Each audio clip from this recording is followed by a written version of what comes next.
если мы, собственно говоря, собственно, и черкесы, и чеченцы, мы не будем действовать в рамках каких-то правил, а не того, что желаем мы сами, хотели бы, может быть, даже порой наших фантазий, нам лучше всего же подумать о том, как то или иное дело, которое так проблема стоит перед нами, как ее решить.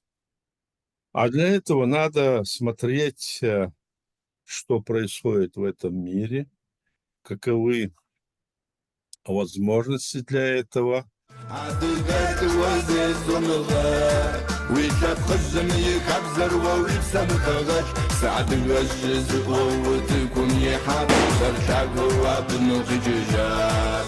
Ассаламу алейкум, вы снова на канале Черкасиан Медиа. Мы продолжаем свою работу.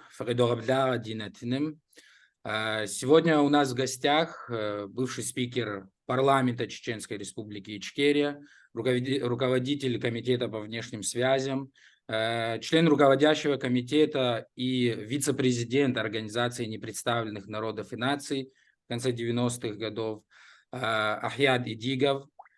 Сюри Дипхил Ахьяд Маршуагал. Маршал дал. Ахьяд, я хотел бы первый вопрос задать в контексте взаимодействия в международной деятельности черкесов и чеченцев. Ты, как я сказал, представляя тебя, был представителем Ичкерии в Организации непредставленных народов и наций, и вы активно там взаимодействовали с представителями Черкесии. Сегодня мы видим, что на разных площадках активизировалось взаимодействие. Подробнее мы поговорим об этом дальше, я думаю, но я бы хотел вернуться в тот период. Насколько было налажено тогда взаимодействие?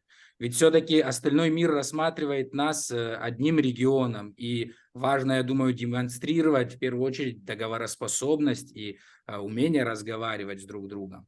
И в контексте этого же вопроса нам известен такой факт, что в 1999 году представители Ичкерии и Черкесии были приглашены на конференцию по правам человека в Тайвань, были получены визы даже, насколько я знаю, но поездка сорвалась. Кто и почему так испугался вашего совместного участия в той конференции?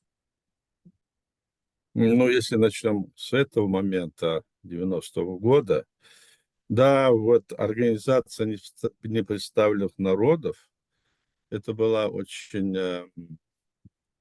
большая организация, ее штаб находился в Гааге, и управлял им руководящий комитет. Я там был избран первым вице-президентом одно время, где-то несколько лет я был. А потом, когда там события как-то у нас стремительно пошли в нашей республике, я оттуда, собственно говоря, вышел.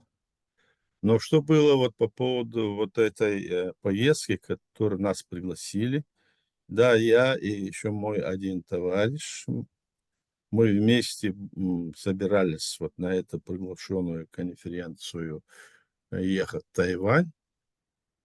Но когда мы приехали туда, в Москву, там мы должны были получить визы и все.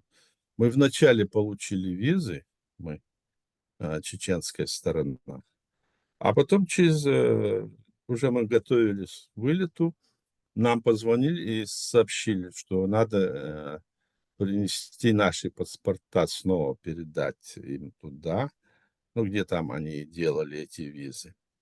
Мы понесли им туда свои документы, и на этих документах была поставлена виза отменена. То есть нам ничего не объяснили, просто мы вот были оттуда выключены. И я думаю, что это была, конечно, имперская вот эта вот работа Москвы. Они пытались нас никуда не пустить, пытались, чтобы мы не говорили правду, которая была реально связана с тем, что есть в современном мире, чтобы мы собственно говоря, не могли выступить там. Москва именно, она инициировала вот это, блокировала нас, но это было не однажды, это было и в других моментах, когда Москва не давала, допустим, нам визы, мне в частности, когда я должен был уехать, допустим, помню, кажется, Германию или еще какую-то страну, виза, все было. А потом пришло сообщение, что якобы, что на меня заведено какое-то уголовное дело в Германии, потому что там я совершил какое-то преступление. И снова меня не пускали. То есть я хочу сказать, уже с того времени, с 90-х годов, это 91-го особенно, когда мы заявили в начале а, создания нашего государства в рамках международного права, как и другие республики Советского Союза, то нам всячески препятствовали. Мы с ними не согласились с той позицией, которая Москва тогда нам предлагала. Она нам предлагала, значит, вернуться в конституционное поле бывшего Советского Союза, обратите внимание, даже не России, они планировали тогда восстановить весь Советский Союз, имея в виду, что только где-то там в Азербайджане некоторое количество границы вот оборвано, а остальное все можно восстановить. Давайте вместе это сделаем. Они это нам предлагали. Мы, естественно, это и другое не принимали, отвергли.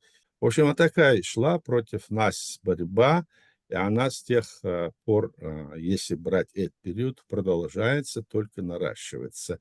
Вот эта борьба против тех нас, народов, которые хотят восстановить или самостоятельно жить в этом мире, мирно со всеми другими народами и странами. Все-таки, если к первой части вернуться вопроса, можем ли мы говорить о том, что на этих международных площадках, где удавалось декларировать свои позиции, взаимодействие черкесов и чеченцев было, то есть взаимодействие было? Разумеется, это правильно.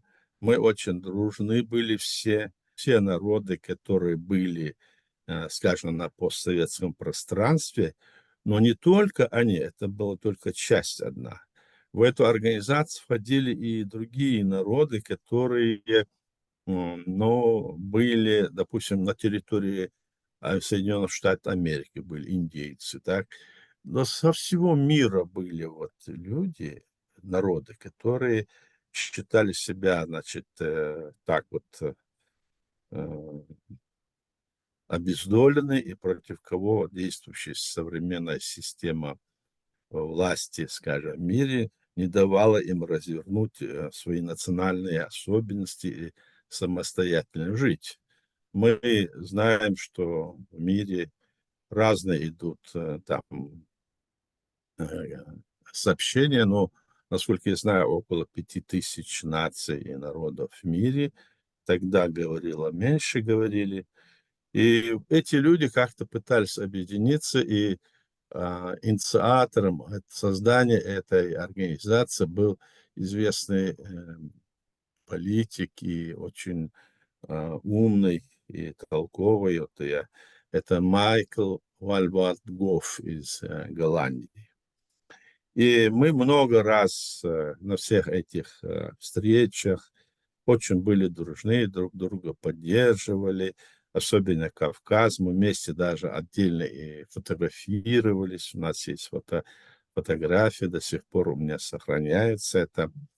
Это да, было. Мы едино себя чувствовали и тогда, и сейчас чувствуем как бы единым регионом и народами, которые вот так вот сегодня подвергается такому незаконному давлению со стороны империи, Российской империи сегодня, я имею в виду. Да, так и было.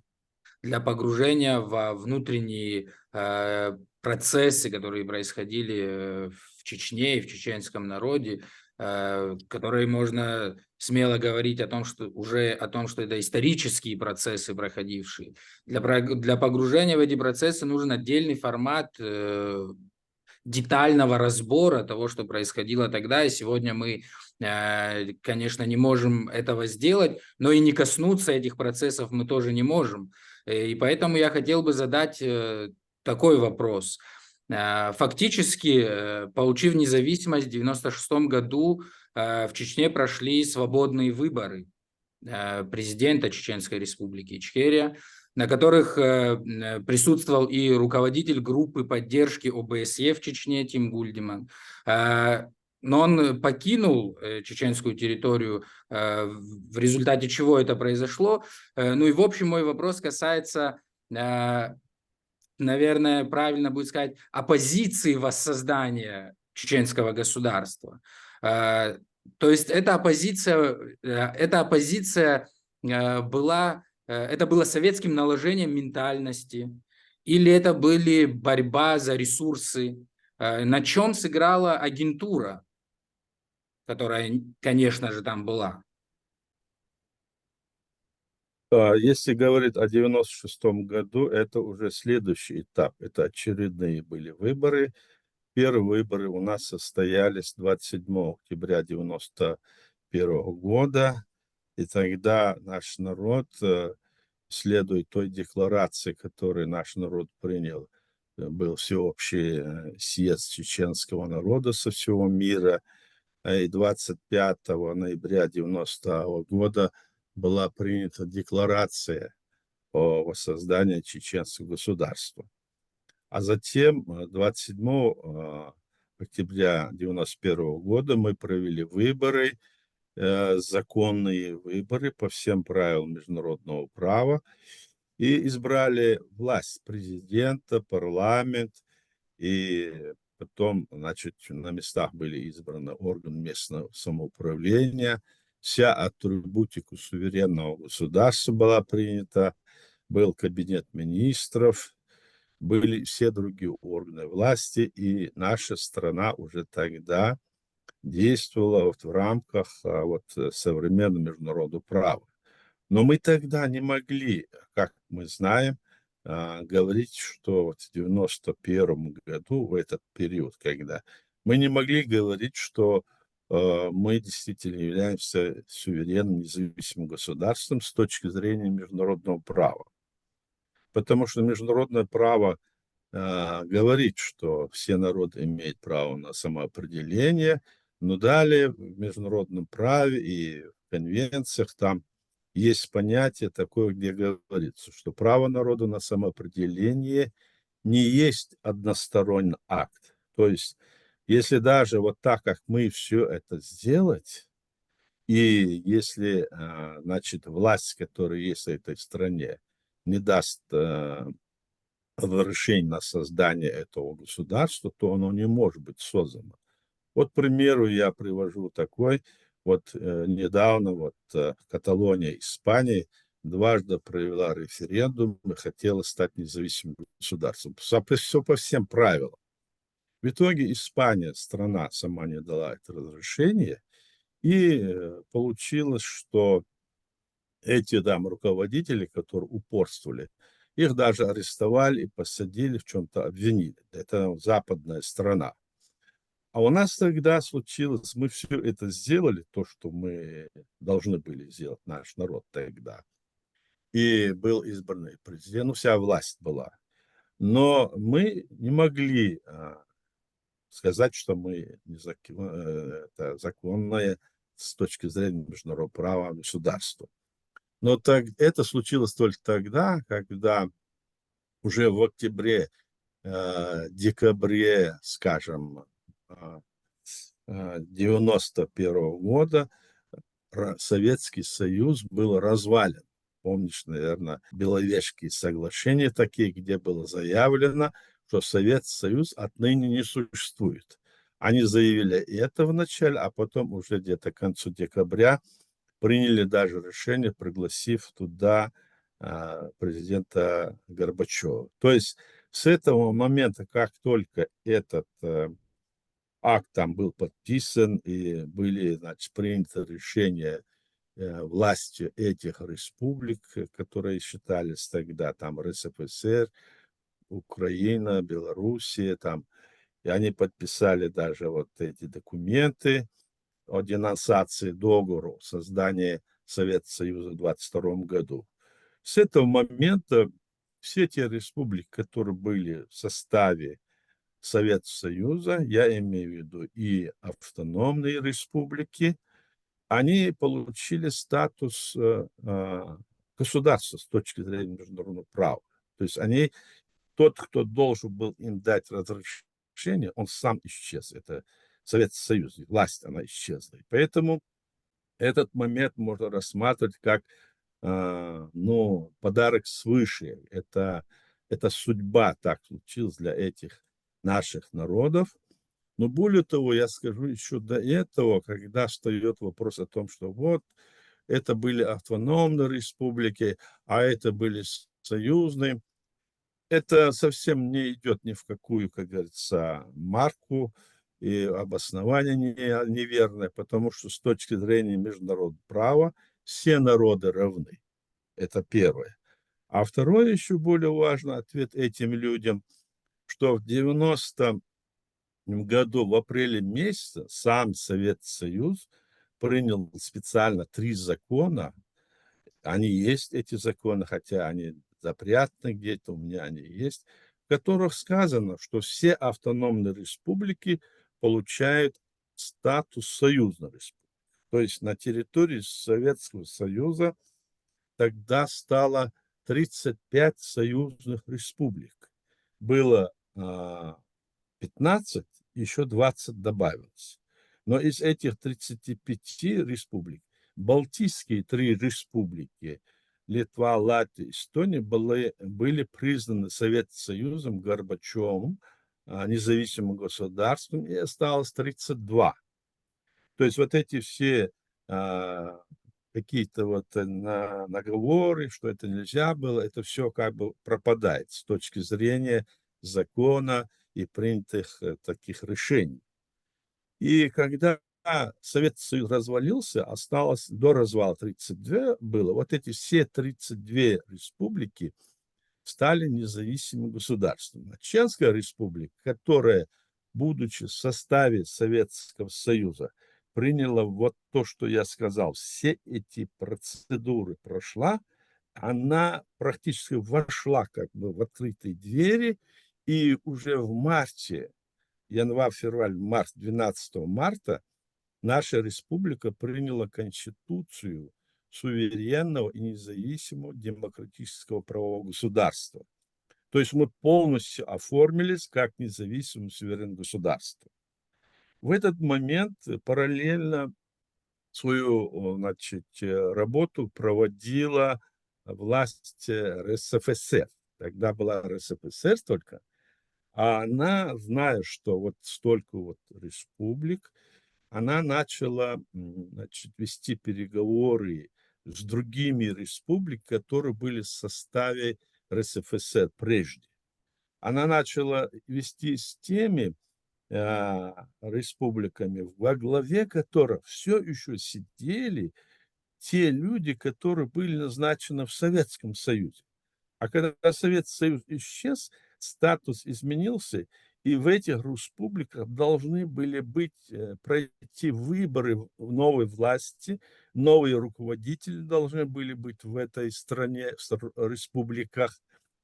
А не дав им это делать, препятствуя им как можно, всем, чем можно, Кремль и Ельцин, его окружение с этими незаконными руководителями, которые потеряли свои полномочия, подписали так называемый федеративный договор 31 марта 1992 года. А мы уже завершили 12 марта 1992 года, мы полностью завершили наше, значит, формирование нашего государства как цельное государство в международном сообществе. А 13 марта наше государство признало и Грузия, Гамсахурди и Верховный Совет Грузии. тогда признал. Вот по этому поводу это важно тоже. Тогда мы знаем, что против законно избранной власти Москва действовала и направила туда, значит, военные силы. Это вы можете там узнать у себя. И они всячески пытались свергнуть эту власть, законно избранную власть Грузии. И тогда президент Грузии, Верховный Совет, они были в это тяжелое время приглашены к нам в нашу республику. И Гамсахурди, президент Грузии, был гостем нашего президента. Затем, после некоторого времени пребывания у нас в республике, Гамсахурди вернулся обратно в Грузию и продолжил там борьбу против этой незаконной власти. Но он там погиб. То есть разговор о том, что это было незаконно и все такое, это не имеет никакой силы. Еще потому, дополнительно к этому, потому что уже после того, как пришел к власти вот, Саакашвили, Верховный Совет, то есть уже тогда парламент Грузии, принял тоже специальное постановление, в котором сказано, что все те решения, которые принимал президент Гансахурди и Верховный Совет Грузии, легитимно с первого дня до конца на 5 лет. Все, что они... То есть они подтвердили признание нашего государства, признав все решения господина президента Гамсахурдия. То есть эта страна признала нас. Но мы знаем, что потом произошло, власти там менялись, что там было. И вот эта ситуация, вот она была такова, и мы продолжали дальше после этих дел, когда вот существовать, и вели переговоры и с Россией. Они были там и в Сочи, и в Грозном, и в Москве. Мы с ними вели переговоры, договорились с Российской Федерацией, с Россией потом, что они выведут войска с нашей территории. И вот в июле 92 года с нашей территории были выведены все российские и советские войска. Вообще, это впервые со всего постсоветского пространства, это было у нас, они выведены были. Вот так развивались события, но, несмотря на это, стало очевидно, и Жахар, наш президент, и наши лидеры тогда, все мы понимали, что Российская Федерация России, новая эта республика, она, хотя и декларировала демократию, свободу, право и все такое, на самом деле эти были те же имперцы, которые сидели там же в Москве и перекрасились в демократов, как и те, значит, лидеры автономных республик, которые уже потеряли свои полномочия, но они совершили преступление против этих народов и незаконно захватили эти территории. Вот я на этом остановлюсь, потому что это очень важный такой момент, потому что сегодня вот снова идет вот эта вот э, пропаганда или разговоры идут о том, что вот мы сейчас выйдем из Российской Федерации России, и мы после этого создадим разные там страны, республики, вот ходят эти разные деятели на Западе, вы знаете, российские, так сказать, депутаты парламента, э, либеральные деятели, которые мутят вот эту погоду или все этот вопрос, и фактически, с моей точки зрения, обманывает людей и в то же время тем самым объединяют те российские регионы, которые есть сегодня на территории России, Российской Федерации России. Они говорят, что вот они сегодня пытаются, там собираются, они собираются, чтобы мы друг с другом воевали, чтобы мы между собой кровь друг друга лили. Это они на Западе вот там финансируют их и все. А на самом деле эти все действующие лица, которые являются таковыми, они, э, с другой стороны, вот это, которые вперед выдвинулись, лица, называть не буду их фамилии, они сегодня проводят проимперскую политику. То есть почему? Потому что разговор о том, что они выйдут, эти народы, из состава Российской Федерации, России, нереально без одного такого важного момента. Необходимо, чтобы тогда нынешняя Российская Федерация, Россия развалилась. Реально это или нет? Вот в чем вопрос. И потому что пока существует сегодняшняя Российская Федерация, Россия, она с точки зрения которой, который является членом Организации Объединенных Наций, членом Совета Безопасности, она может всегда это блокировать. Вот пример по Испании был мной приведен не случайно. Эти их действия только объединяют вот это все русское, российское заблуждение, введенное общество, что якобы Запад хочет вот так вот, а эти все национальные республики, они тоже вот такие вот что-то там готовят. С моей точки зрения, вот это обоснование. И верить этим людям нельзя, потому что те люди, которые вот с нашей стороны там пребывают и говорят, что они подписывают какие-то документы о развале России и все такое, и нашей стороны там находятся люди, не уполномочен нашим народом, не имеющие на то права, их никто не уполномачивал, так? Так же вот как и люди, которые черкесской стороны были, вот кто-то там, я тоже во фамилии их, хотя и знаю, я сочетал, они тоже, оказывается, никто их не уполномачивал, действующие международные черкесские организации, которые были еще при Юрии Калмыкове созданы, они и другие протестуют против. Но я хочу заявить, что мы говорим, что все действия, которые вот, минуя легитимные власти, легитимную основу нашего государства, делает заявление, допустим, господин Закаев, не имеет никакой основы.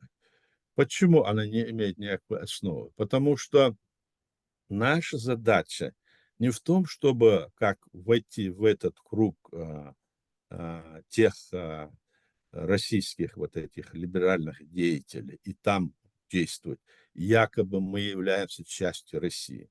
Мы не являемся частью России. Мы оккупированная страна, как и другие, как грузинские территории, как Украина. И поэтому вводить нас туда, это означает, что утверждение Кремлю, что мы являемся частью России по праву, как будто бы. Этого на самом деле нет, и это нельзя делать. А вот с точки зрения, как действовать дальше, я предваряю вопрос, хочу сказать, потому что продолжу это. Я думаю, что очень важен тот момент, когда мы с вами понимаем, что в 91 году после развала СССР, не распада, обратите внимание, а развала СССР, эти так называемые деятели, которые были при власти СССР, они незаконно захватили территорию вот этих вот, ну, я берусь сказать, 16 республик. Наша-то не 16, а 15 наших республик вышло из-за Советского Союза и создал свое государство, но оно 16 стало, потому что от нас отсоединился Ингушетия, она снова как бы 16 стала. Так? И если это было незаконно сделано с точки зрения международного права и с точки зрения вообще логики, они не имели права создавать Российскую Федерацию, Россию, не спросив эти народы. Они же действуют, когда они говорят, что это от имени народов. Ну, покажите, где Кабардино-Балкария принял такое решение. Народ где проголосовал? Или покажите там Калмык, или Бурятию, или Татарстан, тем более, Башкир.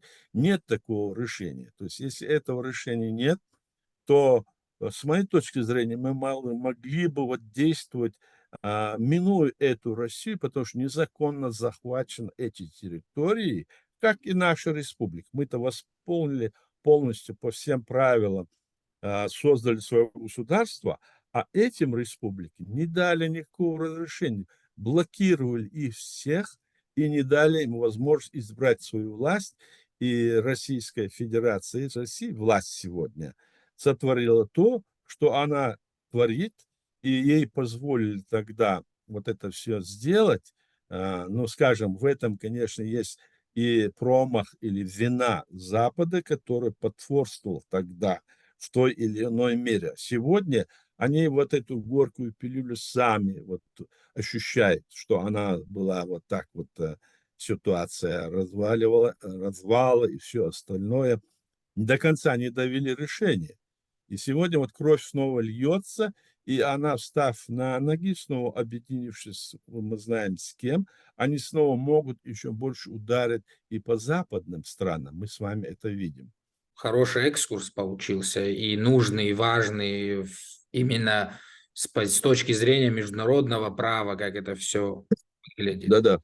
Да, и мне кажется, немножко недоговоренной осталась часть моего вопроса, которая касалась именно, я думаю, что и сегодняшним днем это актуально, на чем играет агентура российская, на чем играет вот это вот московское влияние на тех наших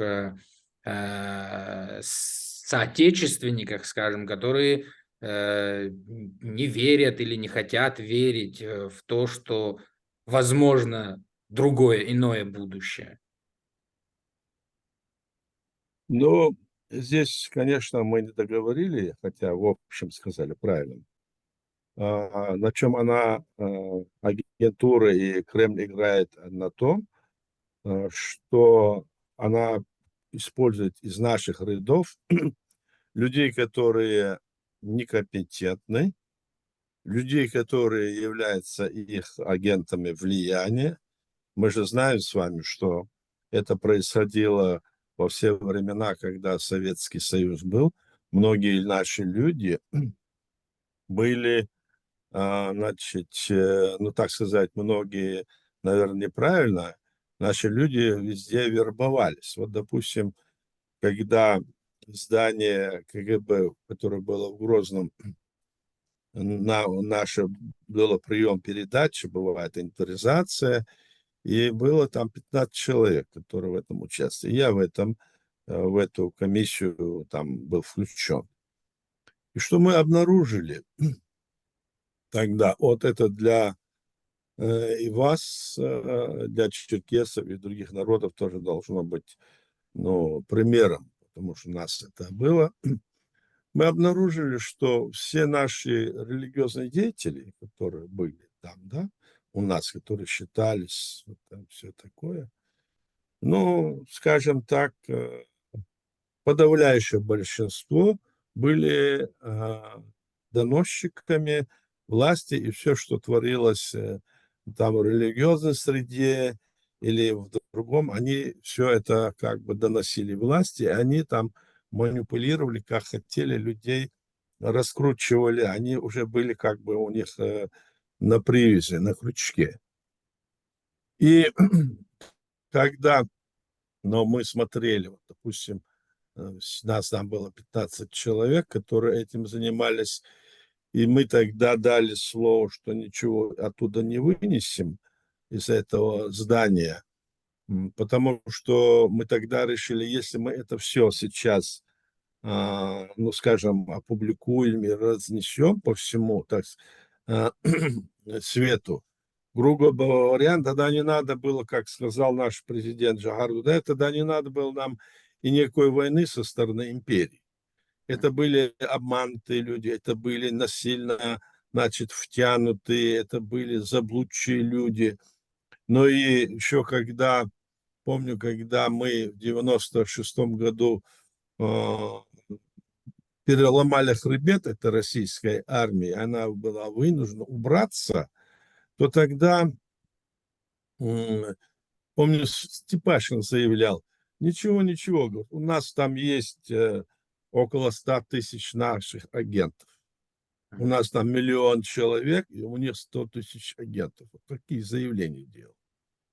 Ну, может быть, там было не 100 тысяч, а может быть, меньше гораздо, но, по крайней мере, вот такое говорилось.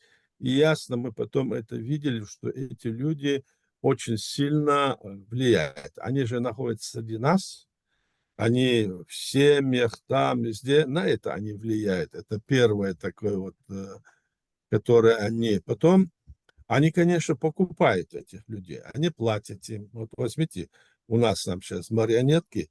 За счет чего они держатся? Потому что им выделяют финансы. Финансы, они сильно влияют, и мы-то живем здесь, на этом свете, потому что, как говорится, кушать хотим.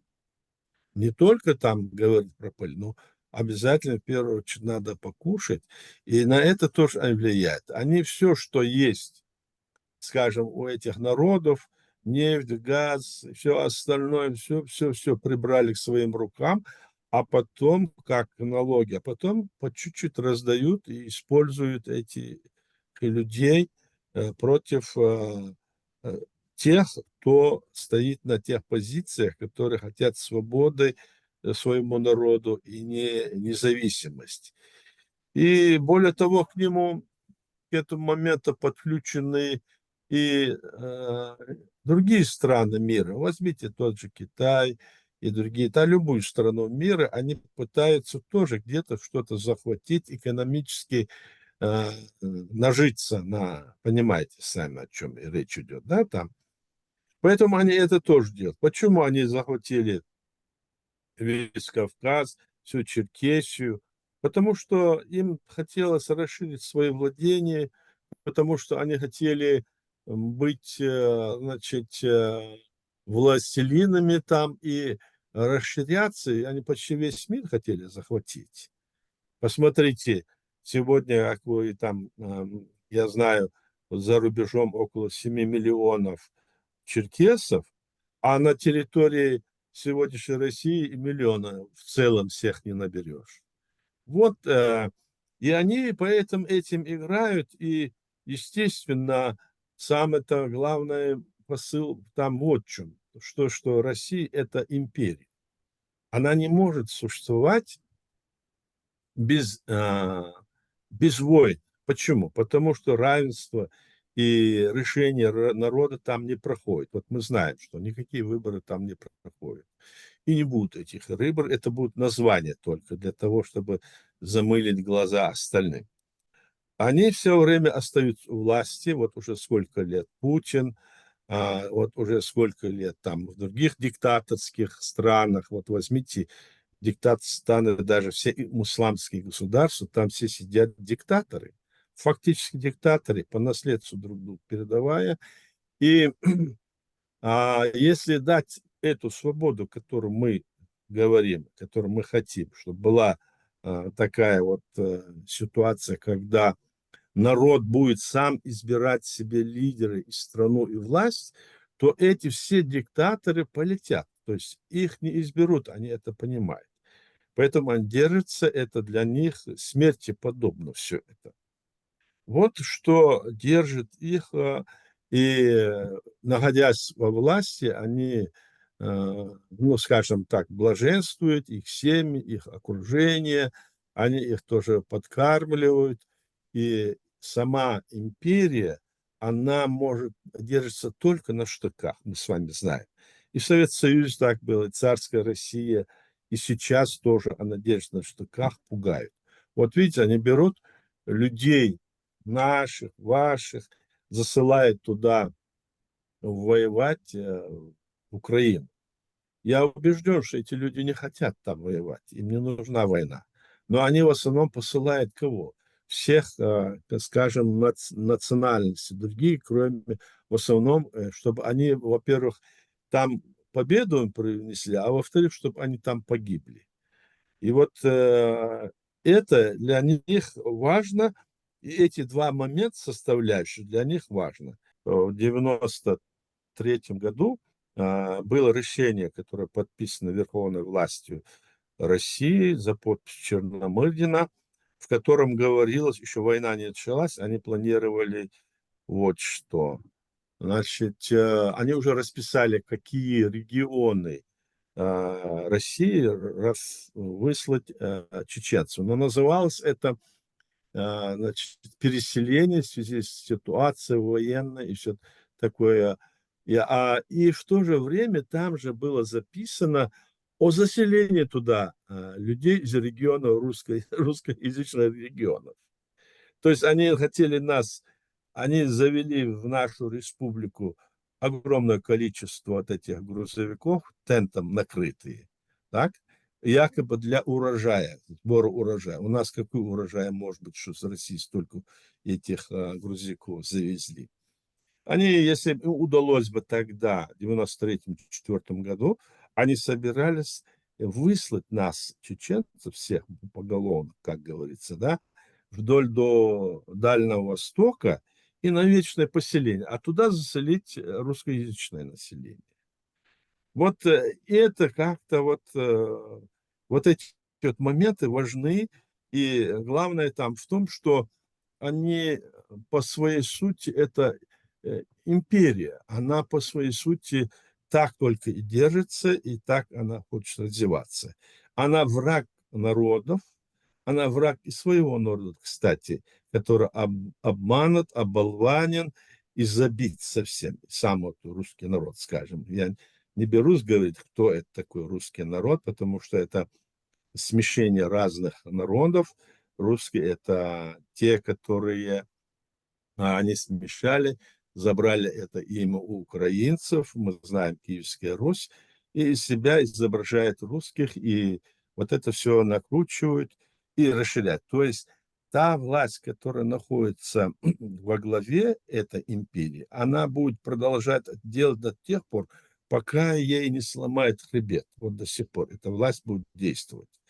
Как это сделать, когда в международном правовом поле, там, когда они принимали вот эти все решения, когда до сих пор вот не смеют жестко сказать? А почему не могут жестко сказать? Потому что не хотят доводить их до состояния, когда они уже не знают, что делать, могут и атомную бомбу применить. Вот чего боятся сейчас все. Если бы у них не было бы сегодня этой атомной бомбы, другой, скажем, вида оружия, которые очень опасны для всего мира, то, естественно, давно бы эта Россия пала бы. Она развалилась бы. Ее не было в этих сегодняшних условиях, ее, по моему мнению, не было бы уже. Только это сдерживает остальной мир для того, чтобы сейчас не принять решительные меры. И поэтому вопрос о том, что вот что эти либеральные эти деятели вот это все рассказывают нам, это очень слабо в это верится. Как только они пойдут на какую-то уступку, допустим, Путин и его люди пойдут на уступку, они отдадут, допустим, Крым или отдадут эти восточные территории, скажут, мы будем хорошими, никуда она не развалится, это то, что и надо, правильно? Она, а они могут, чтобы себя сохранить, на это пойти. Поэтому говорить, что она развалится, и мы ее развалим, мы вам, народам, сейчас дадим вот то-то, то-то, это, ну, рассказы, которые для тех, кто не понимает это. Есть только один вот момент, что вот, с моей точки зрения, они в 91 году незаконно захватили вот эти территории, вот эти предъявить надо. Они незаконно захватили территории Кабардино-Балкарии и других всех автономных республик, которые они незаконно подписали этот федеративный договор. Если вернуться к этому, тогда мы будем, собственно говоря, с точки зрения международного права, с точки зрения других, скажем, логических вот этих споров, которые можно вести мирным способом, будем идти по тому пути, чтобы решить наши вопросы и на Кавказе, и, скажем, во всей остальной, и, может быть, там изменить систему власти в этой Российской Федерации России в будущем. А военным способом ее уничтожить, если не захватить это все, она это не решается, Запад, как вы видите. Вот что я думаю. Сейчас, когда ты приводил пример документа 93-го года по поводу выселения Да, чеченцев да. и заселения другим населением, вспоминается здесь как раз-таки документы времен русско-кавказской войны и колонизации Кавказа, когда то же самое сделано было тогда с территории Черкесии, когда был выселен народ и заселен другими народами, казаками и так далее. Это как раз-таки подтверждает твои размышления о том, что методы и формация разных формаций, может быть, это империя, но ее основные задачи не изменились с тех пор. Поэтому трудно не согласиться с этим. Да, да, да, это так. Эти документы были, они есть. У меня, правда, с наличием, потому что я выехал сюда, на Запад, и потом все это пока неизвестно где, но мы в секрете держим то, что и есть где-то, но мы не знаем. Все это может быть. Но все равно это было, и документы были у многих наших людей о том, что они это собирались делать. Это было специальное решение, которое было изъято у очень высокопоставленного полковника, который попал к нам в плен. Высокопоставленный полковник. И у него оказались эти документы, мы их просматривали, и все это там было написано, тоже, как я говорю. То есть у них только это в голове. Кавказ они хотят полностью освободить от тех, скажем, автохтонных народов, которые там есть, а остальных завести туда любой другой народ не посмеет там не поднимет никакой там ни бучу, ничего. Мы боремся за свои территории, за свою свободу, за тысячелетнюю нашу историю, а они здесь вот это все вот пытаются это убрать, заломить вот так. Вот такая ситуация, да.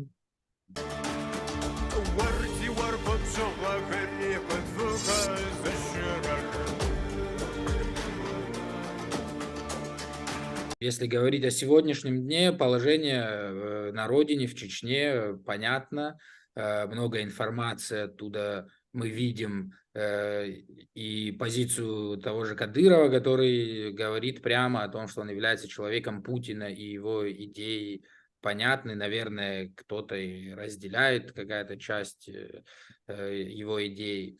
С 2007 года очень много твоих публикаций и публичных рассуждений по поводу Ахмеда Закаева и чеченского правительства Ичкерии, от имени которого он разговаривает. Но я все-таки хотел бы комментарий услышать и у нас в эфире.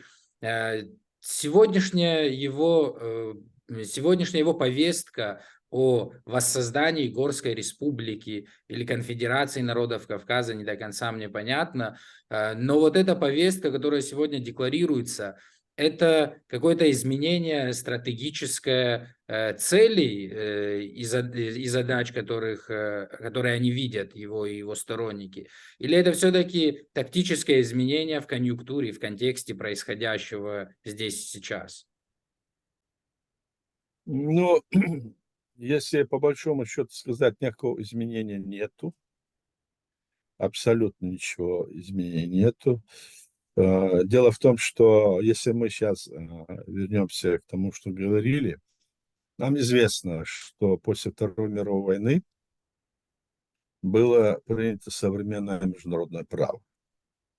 А если оно принято, значит, в этом мире, в этом мироздании, которое есть сегодня в мире, как бы эти около 200 стран мира, которые есть, они как бы живут на основе современного международного права, устава ООН и все такое. Вот это является как бы базовым документом, соглашения, которые есть. Современное международное право, оно говорит только о том, что происходит, все, что произошло, будет действовать в современном международном праве. То есть те документы, которые приняты после Второй мировой войны. Так? Там, конечно, есть нарушения, все, но в основном все жизнится на этом.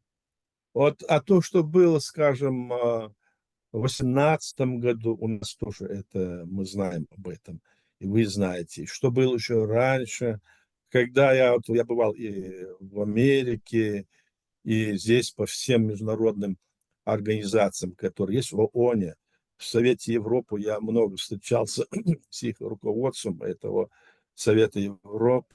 И помню, там вот я часто лорд Джонсон был там, Рассел Джонсон возглавлял тогда. С ним часто приходилось с ним встречаться и в Страсбурге, и здесь, в Париже, в разных местах, и в Лондоне. И вот когда об этом говорили мы, то они говорили, вы понимаете, в чем дело? Дело в том, что если мы подумаем о том, что нам нужно поднимать все те проблемы, которые есть, допустим, индейцев всей Америки, или те вопросы, которые есть в Индии и на Ближнем Востоке, и в Китае, то мы это не потянем. Есть только то, что сейчас принято в мире, современное международное право. В рамках этого мы должны делать, а то, что если все остальное поднять, то у нас все от этого откажутся, все в мире. Никто не захочет вот это все пересмотра. Поэтому мы тоже говорим, вот современное международное право есть, в рамках этого современного международного права, я почему и говорю, вот незаконно они взяли в 92 году, подписали этот так называемый федеративный договор и втянули после того, как эти республики стали законными с точки зрения современного международного права, стали государствами, они получили статус государств по праву, потому что те, та власть, которая была Советский Союз, она исчезла, а там осталось 32 республики, которые по праву народы, которые имели свое право на государство, тем более они были республиками и странами, не членами ООН. Вот эти республики, которые были в Советском Союзе, это были государства. Это государства, не члены Советского, то есть не члены Организации Объединенных Наций. И после того, когда оно исчезло, у нас есть вот этот путь, вот по этому пути, если мы пойдем, то это будет в рамках современного права, я считаю. Но это я многими советовал, тоже об этом говорят. Но это, конечно, нелегкий путь, да. Но а тот путь, он еще более тяжелый. Тяжелый в том, что вот нужно весь мир тогда поднимется, это как станет примером для всех остальных якобы народ, и весь мир надо перелопачивать. Чтобы этого не было, сейчас вот пойти по этому пути и решать проблему в рамках современного международного права. Даже все эти большие государства, возьмите западные, Америка, другие, они совершают какие-то незаконные действия с точки зрения международного права, но они все пытаются вырваться и сказать, что мы здесь не нарушили, мы здесь пойдем на уступки и действуем в рамках современного международного права, они говорят. То есть они как бы придерживаются. Для нас, вот, к примеру, для чеченцев и для черкесов, я тоже думаю, что этот момент важный. Для нас это есть очень важный ресурс для нашего народа, потому что мы создали свое государство в рамках современного международного права, они ее оккупировали, это государство ее оккупировали. И мы должны действовать для того, чтобы ее деоккупировать.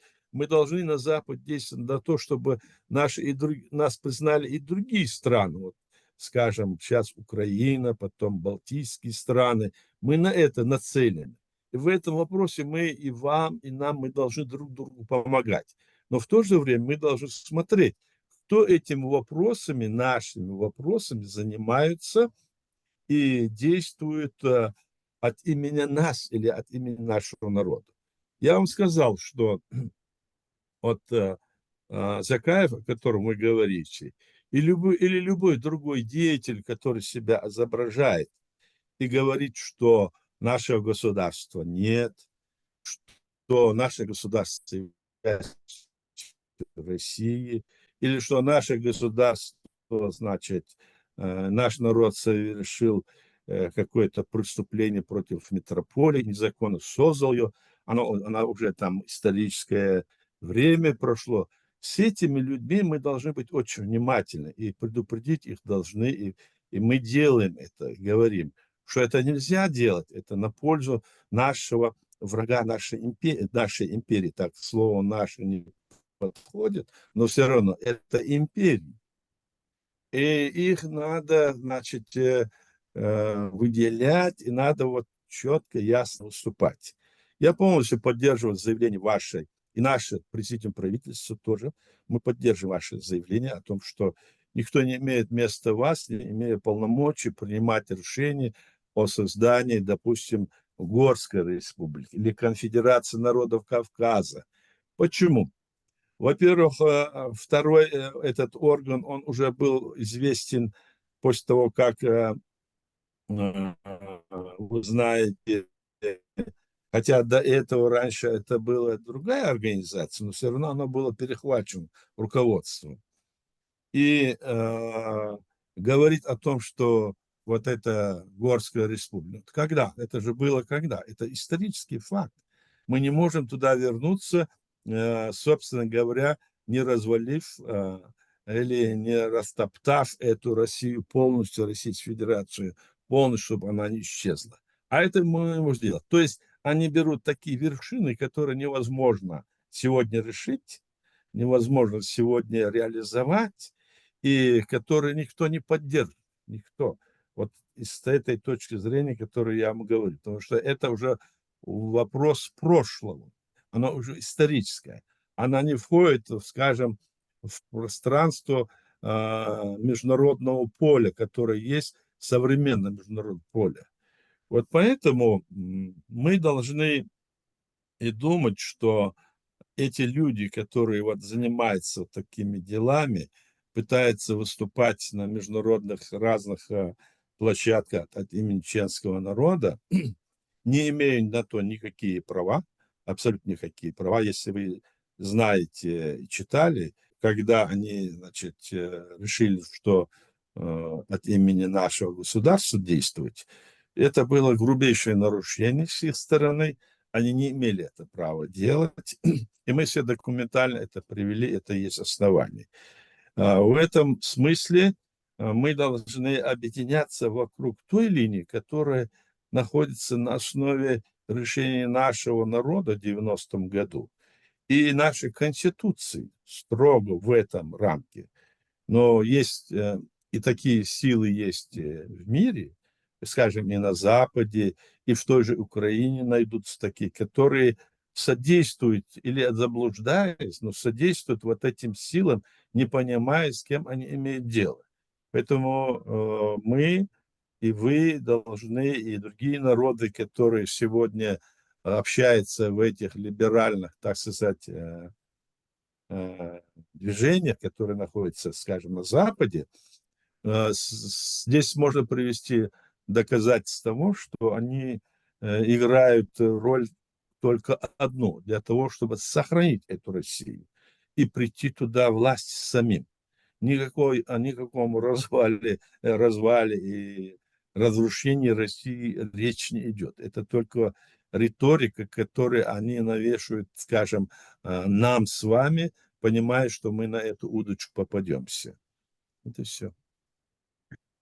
Ну, у вас непосредственно на ваших глазах был уже подобный опыт. Мы помним и парад суверенитетов, и примерно похожую риторику на сегодняшнюю. Это популистская риторика, в принципе, нам Да, знакома. И мы помним 94-й год и к чему эта риторика привела. Поэтому не согласиться, опять же, тяжело с тем, что как минимум, скажу деликатно и мягко, нужно внимательно относиться ко всем подобным историям.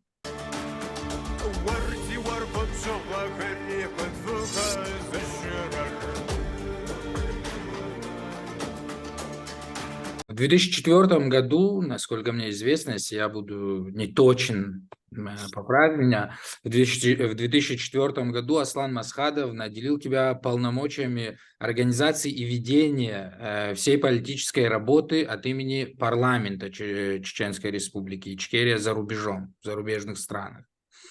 Мы знаем, что вами был создан президиум правительства. Мы видим, что на протяжении многих лет вы проводите различные международные конференции, различные акции. Очевидно, что в начале прошлого года ситуация в мире стремительно меняется. И в связи с этим я хотел бы спросить о ваших задачах, то есть какие задачи сегодня стоят перед президиумом и перед вашей деятельностью. Если говорить об этом вопросе, то надо уточнить, что в 2003 году это было сделано в декабре месяце. И мне сообщение присылал сам Масхадов, говорил об этом так. Но вопрос в том, что решение такое было принято не Масхадовым, хотя он был сторонник этого, а это принял наш парламент в декабре 1993 года. Но затем публикация этого документа, оно произошло только в феврале следующего года, 2004 году. По нашей Конституции, да и везде, документ считается, имеет силу только после публикации. А сайт Чечен-пресс, это был наш государственный сайт, и все, что там опубликовано, только тогда считалось. Но вот оно было опубликовано, это было решение парламента. А подпись под этим документом Масхадова, как они его опубликовали, это было, не имело, скажем, оно то рекомендательный как бы характер. Он обладал законодательной инициативой, она просто, эта подпись там стоит, но это решение нашего парламента. Эта подпись говорит только о том, что Масхадов это тоже на этом настаивал и был с этим согласен и говорил об этом. Ну и после того, как, значит, вот это все произошло, наша цель, задача была в том, чтобы мы могли на Западе решить вопрос нашего государства. В чем это было связано, скажу? Еще в 1999 году, когда Россия, значит, вторгла на нашу территорию 17 июля 1999 года, я, пользуясь моментом, скажу, что Россия на нашу территорию вторглась 17 июля 1999 года. Этот день я хорошо помню. И поход отряда Басаева в Дагестан, который постоянно вот упрекают российские СМИ и другие, состоялся только 6 августа. Понимаете? После того, как Россия вторглась на нашу территорию, только 6 августа добровольческий отряд Басаева пошел в Дагестан вместе с дагестанцами, которые были и просили его это организовать. Это был, ну, скажем так, не совсем верный ход, потому что он бы не решал. Но как доброволец он пошел туда, и этот на весь мир сегодня все говорят, что якобы из-за этого похода Россия начала, значит, вторую так называемую войну, хотя это была пятая агрессия. Решение парламента, оно остается, и когда в 2007 году, чтобы вот знали, в 2007 году президент был тогда у нас, очередной президент был доктор Умаров, при нем в октябре месяце Закаев сделал заявление, такое громкое заявление, будучи министром иностранных дел, что он, значит, считает, что э, действия, которые со стороны президента он знает, он получил где-то 500 миллионов долларов от России, и, мол, предал нашу страну, значит, нет теперь ни парламента, ни кабинета, то есть ничего нету, и поэтому мы должны эти вопросы решать самостоятельно. Такое громкое заявление сделал. Мы пытались, вот министр иностранных дел это сделал заявление, но ни один человек из тех политиков, которые были у нас на Западе, я могу их пересчитать, ни один это не подтвердил. И никто, и даже не подтвердил никто из тех, когда мы вот пытались связаться там на родине, кто мы знали, мы сами между собой. А Закаев стал это заявлять. И тогда он собрал свою вот эту команду, которая у него была здесь на Западе, которую, кстати, он назначил сам назначил представителей по европейским странам, и с ними там, значит, заключил решение, что вот этот, мол, есть факт совершенный, его начали везде публиковать российские СМИ, а мы говорили, что нельзя это делать, потому что должен быть какой-то документ, подтверждающий или факт. Этого факта не было. И при действующем президенте и действующем правительстве, то есть правительстве нашем, Закаев делает такое заявление и объявляет, что теперь, мол, 6 ноября, а он вместе с депутатом парламента Сараляпом, который якобы он назвал его председатель парламента, и всего там несколько человек, было 4 или 5, а решение вообще, мы знаем, принимает полноправный парламент, и есть там процедура. Они сделают постановление, в котором говорится о том, что вот этот президент наш вот, сделал, самоотстранился, и мы берем на себя, значит, всю полноту власти. И после этого появляется следующее постановление, в котором говорится, что Закаев премьер-министр.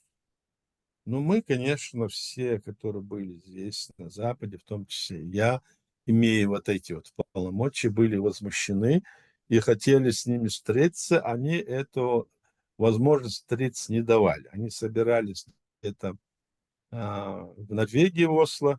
Я даже пытался туда поехать. Ну, мне препятствовали разными уловками, хитростью, мне препятствовали, чтобы я туда приехал. И проходит какой-то месяц после этого, месяц, это было 6 ноября, и 9 декабря только появляется президент, но не в роли президента Умаров, и заявляет, что он действительно, значит, теперь Амир Эмирата Кавказ, и что он действует в этой роли. А раз он это заявляет, стало уже понятно, что Дока Умаров уже не президент, то есть он сложил в себя полномочия, а этот еще до его самоотстранения, то есть он еще ничего не совершил, обвиняет бездоказательно, его себя назначил тоже незаконно. В этой ситуации, находясь, я обычно привожу такой пример. Мы оказались на корабле, в котором нет ни капитана, ни его заместителя, никого.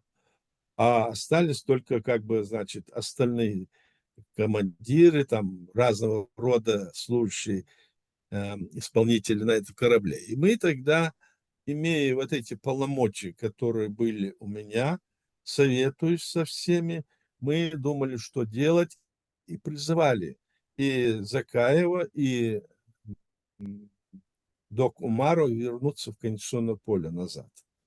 Но никакой реакции с их стороны не было.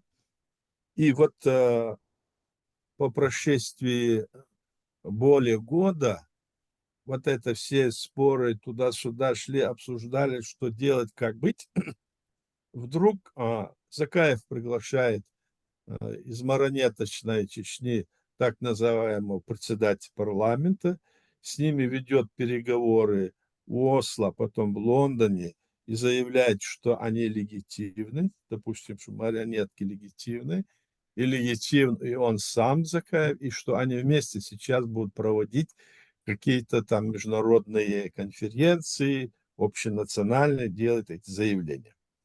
Вот в этот момент мы решили, оставшиеся вот люди с полномочиями, которые мы имеем от нашего народа, мы избранные, я и другие люди, мы избранные нашим народом люди, и наша задача сохранить наше государство и сохранить его правовую основу, потому что оно было создано, как я говорю, в рамках современного права.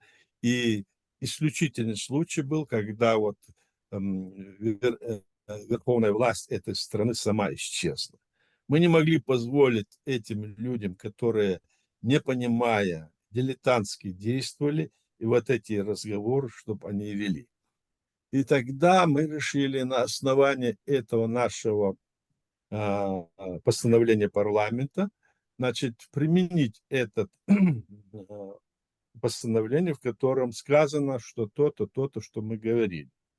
И приняли решение о создании временного рабочего органа власти в зарубежье, который будет, значит, проводить политику сохранения легитимной базы и политику по деоккупации нашей страны в зарубежье до передачи наших полномочий следующей власти, которая будет избрана после освобождения нашей территории.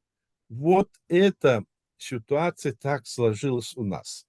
И мы, конечно, не могли никак согласиться с тем, что эти люди вот потом начали и дальше действовать.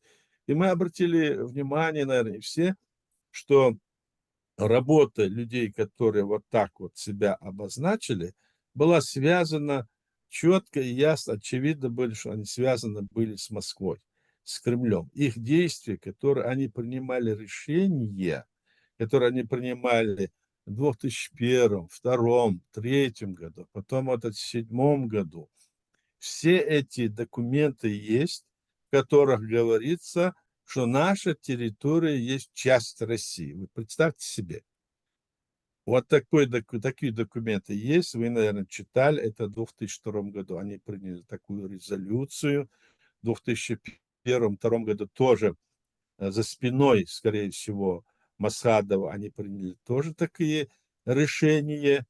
И в мире они по всему миру распространяли эти документы.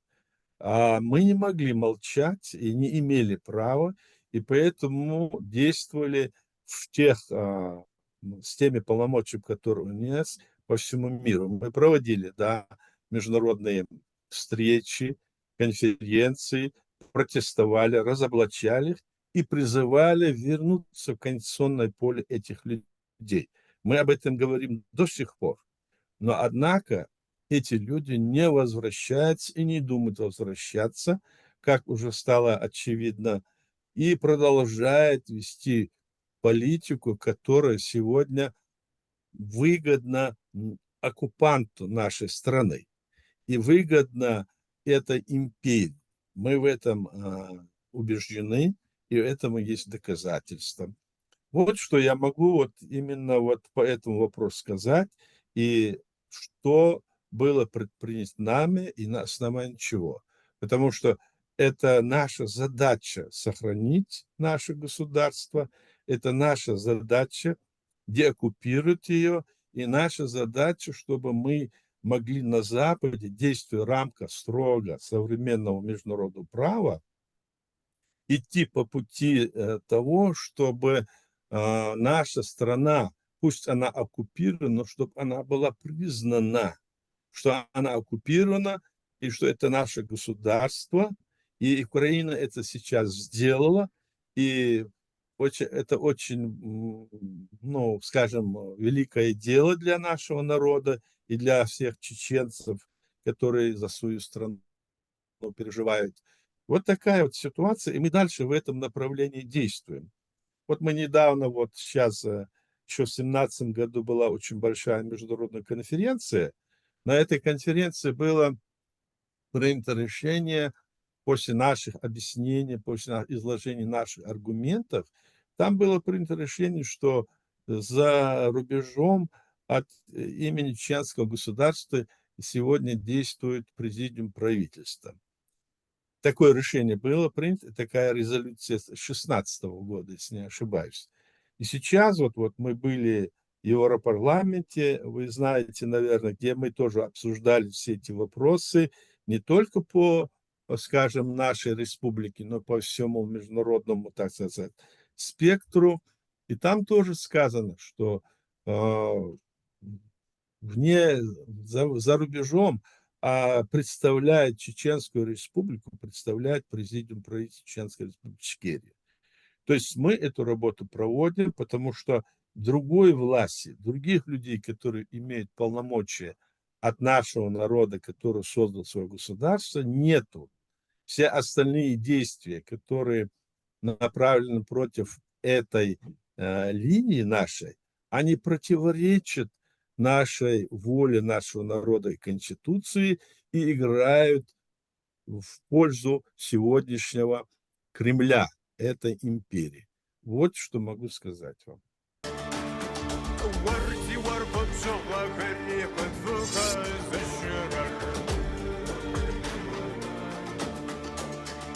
Только тех, кому упоминали, но и ряд других организаций, чеченских, черкесских, взаимодействуют, заключают какие-то союзы, декларируют какую-то совместную работу. В черкесской среде, наверное, как и в чеченской, есть ряд различных видений путей решения вопроса.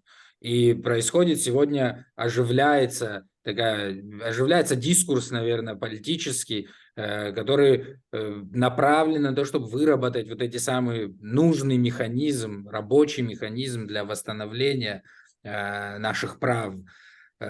И в этой связи такой вопрос, Ахьяд. Можно ли считать взаимодействие чеченских и черкесских различных групп или организаций неизбежной необходимостью в наше время?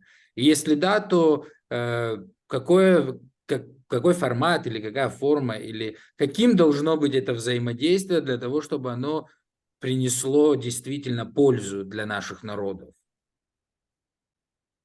Ну, я думаю, что необходимость есть, и наши народы, и наши, скажем, общественные организации, которые есть на Западе или в зарубежье, они должны между собой общаться, но мы всегда должны быть в этом вопросе очень внимательны и знать, кто чем занимается, кто какую, как говорится, линию гнет, в пользу или во вред нашему движению. И за этим надо очень следить и смотреть. Когда, допустим, в вашей среде или в нашей среде появляются люди, которые, допустим, для нашего народа, для нашей страны, они являются вредоносными, так скажем, так, то для вас они тем более не будут полезны, так? И также и в вашей стороны такие люди. Поэтому я слежу за тем, что происходит в черкесской среде. Ну, конечно, я не знаю всего, но я читаю, слежу, то, что говорит, выступает, и свою точку зрения мы всегда стараемся высказать.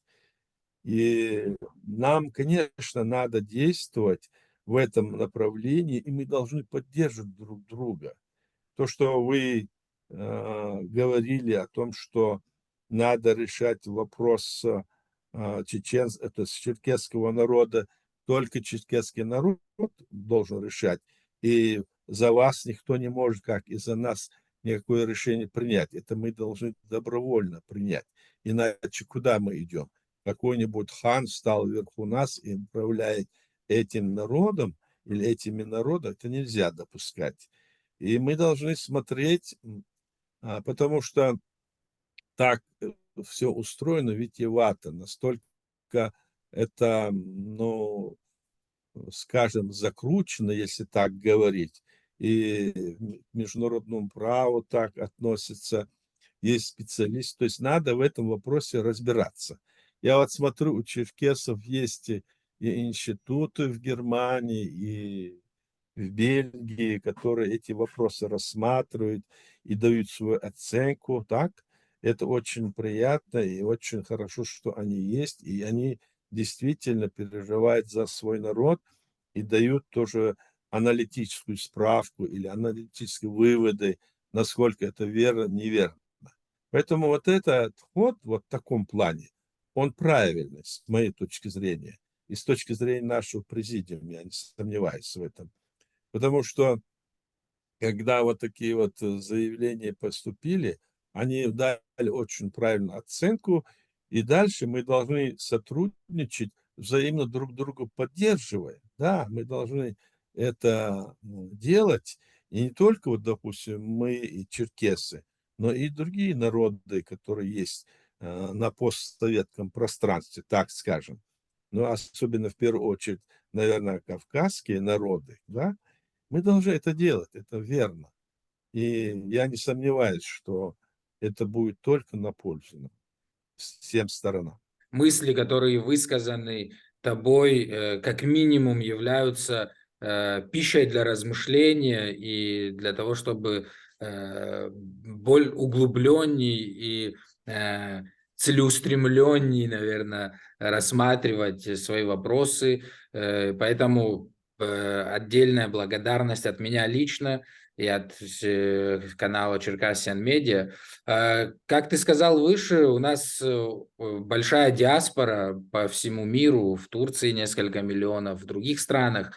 Конечно, в первую очередь нас смотрят на родине, но мы стараемся переводить наши выпуски, как и этот выпуск, я надеюсь, мы переведем и на другие, на английский, на турецкий язык, чтобы черкесы в диаспоре могли понять, о чем мы сегодня разговаривали.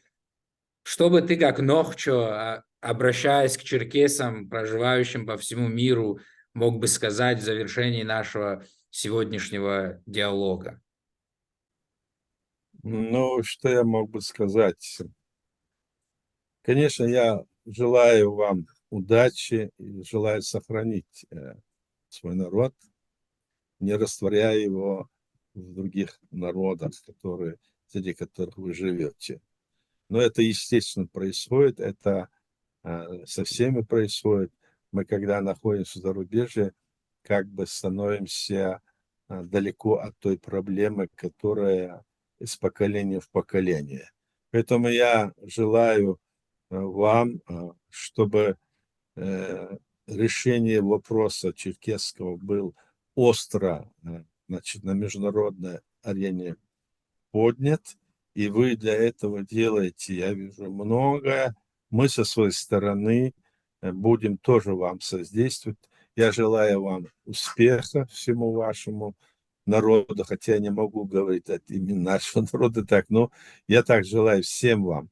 Вы нам родственные люди, мы и похожи друг на друга, и мы являемся все кавказцами, и просто мы понимаем, черкесы, чеченцы, мы единая, так сказать, платформа той территории мира, на которой мы тысячелетиями живем. Удачи вам, удачи во всем. Амфилапсога дапхам заджими, илажгараджа дакамувуя дагаквач, факаджажатха, фиепледжахар кафтх, ахомбашхугар вгаув.